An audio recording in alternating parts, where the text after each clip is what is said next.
natin ang interrupter. Mga boss, yan.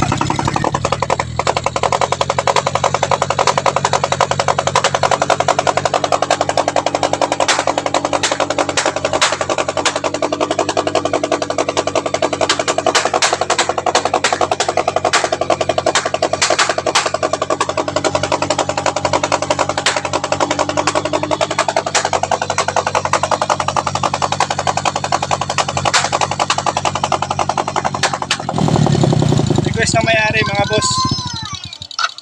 Lagyan natin yung interrupter. Yan.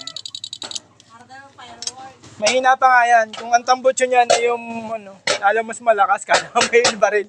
Okay na yan boss. I-set up na lang natin ng maganda. I-tape natin ng ayos. Yung 87 niya nakakabit sa pulser. Yung positive nakakabit sa stoplight, accessory wire, switch.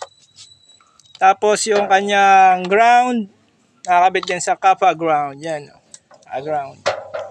Yung negative ng interrupter nakakabit sa ground. Tsaka yung isang ground naka-ground yan. Yung dalawang yan magkasama na yan.